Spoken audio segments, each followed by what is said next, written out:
semua, selamat datang di podcast edukatif kami. Pada kesempatan kali ini, kami dari kelompok 1 akan membahas topik penting, yaitu apa arti filsafat pendidikan bagi mahasiswa abad ke-21.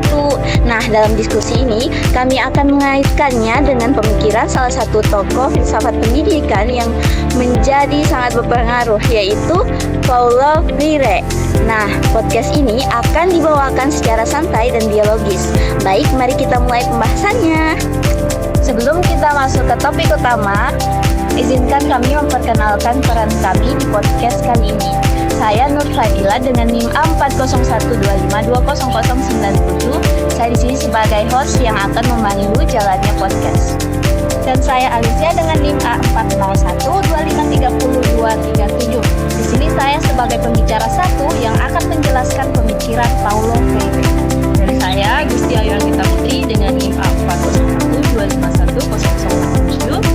sebagai pembicara kedua yang akan menghubungkan pemikiran Freire dengan pengalaman belajar kami sebagai mahasiswa. Dan saya Naila Salis dengan NIM A4125302779 sebagai pembicara ketiga yang akan membahas tantangan pendidikan abad ke-21 dan refleksi kritisnya. Baik, mari kita masuk ke pembahasan yang pertama. Nah, untuk memulai, kita akan membahas terlebih dahulu siapa Paulo Freire dan apa inti pemikirannya dalam pendidikan. Untuk itu, saya persilakan pembicara satu untuk menjelaskannya. Paulo Freire adalah seorang filsuf pendidikan asal Brasil yang terkenal dengan konsep konsientisasi atau biasa disebut dengan critical consciousness. Konsep ini menekankan pentingnya membangun kesadaran kritis agar peserta didik itu memahami realitas sosial dan mampu melakukan perubahan. Freire juga mengkritik model pendidikan berbentuk gaya bank yang dimana guru hanya menabungkan pengetahuan dan siswa hanya menerima secara pasif. Jadi, menurutnya, pendidikan harus dialogis, membebaskan, dan membuat peserta didik menjadi subjek, bukan objek. Nah, setelah memahami pemikiran Freire, sekarang kita akan melihat bagaimana gagasannya berkaitan dengan pengalaman belajar kita selama kuliah. Untuk itu, saya persilakan kepada pembicara kedua. Kalau kita melihat pengalaman kita sebagai mahasiswa, khususnya mata kuliah filsafat pendidikan, kita sering diajak berdiskusi dan memberikan pendapat, bukan hanya menerima materi saja. Saat dosen meminta kita menghubungkan teori dengan pengalaman di sekolah atau lingkungan sekitar kita, itu mencerminkan konsep Freire bahwa pendidikan harus relevan dengan kehidupan nyata dan tidak boleh hanya satu arah saja. Wah, menarik sekali. Sekarang mari kita dengarkan pandangan pembicara ketiga tentang pengalaman belajar ini. Benar, saya pribadi merasa bahwa pembelajaran dialogis membuat kita lebih aktif dan bertanggung jawab dalam proses belajar. Kita tidak hanya menghafal, tetapi mencoba memahami makna dari apa yang kita pelajari. Pendekatan seperti ini sangat sesuai dengan kebutuhan mahasiswa abad ke-21 yang dituntut untuk kritis, kreatif, dan mampu bekerja sama. Nah, selanjutnya kita masuk pada tantangan pendidikan abad ke-21 di Indonesia. Tantangannya cukup banyak dan kompleks. Untuk menjelaskan tantangan pertama, saya persilakan kepada pembicara yang ke-1.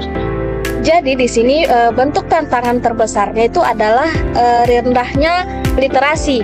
Di sini banyak peserta didik, bahkan mahasiswa itu kesulitan memahami bacaan panjang, padahal kemampuan literasi itu sangat penting untuk persaingan abad 21.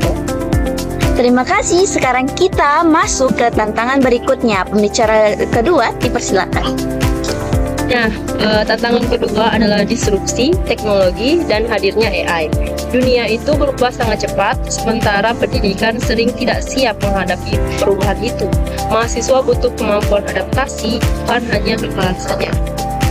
Oke, selanjutnya kita dengarkan pembahasan dari pembicara ketiga mengenai tantangan dan lainnya. Tantangan ketiga adalah karakter dan nilai kebangsaan. Banyak generasi muda kehilangan arah di tengah arus informasi. Pendidikan harus menanamkan nilai, etika, dan identitas agar mahasiswa tetap memiliki pegangan moral. Jika begitu, bagaimana pemikiran Freire dapat menjadi solusi dari berbagai tantangan pendidikan tersebut? Untuk menjelaskan lebih jauh, saya persilakan pembicara yang ke-1. Freire mengajarkan bahwa pendidikan harus membebaskan dan membuat peserta didik sadar akan realitasnya. Nah, dengan membiasakan dialog dan berpikir kritis, mahasiswa tidak pasif menerima masalah, tetapi dia mampu mencari solusi. Nah, selanjutnya pembicara kedua dapat melanjutkan penjelasannya. Nah, pemikiran Freire juga membantu mahasiswa dalam menghadapi teknologi dengan kesadaran kritis. Mahasiswa bukan hanya menggunakan, tapi juga mampu menilai dan memanfaatkan teknologi secara bijak. Dan terakhir, pembicara ketiga akan memberikan refleksi penutup terkait konsep Freire. Freire membantu menguatkan karakter dan kepedulian sosial. Dengan pendidikan yang dialogis, peserta didik lebih peka, empati, dan peduli terhadap kondisi masyarakat. Inilah yang dibutuhkan mahasiswa abad ke-21. Nah, baik teman-teman, kita sudah sampai pada akhir podcast. Dari diskusi ini, kita bisa menyimpulkan bahwa filsafat pendidikan sangat penting bagi mahasiswa abad ke-21. Pemikiran Paulo Freire membantu kita melihat pendidikan sebagai proses penyadaran, pembebasan, dan pembentukan manusia yang kritis. Terima kasih sudah mendengarkan podcast kami. Sampai jumpa di kesempatan berikutnya. Bye-bye.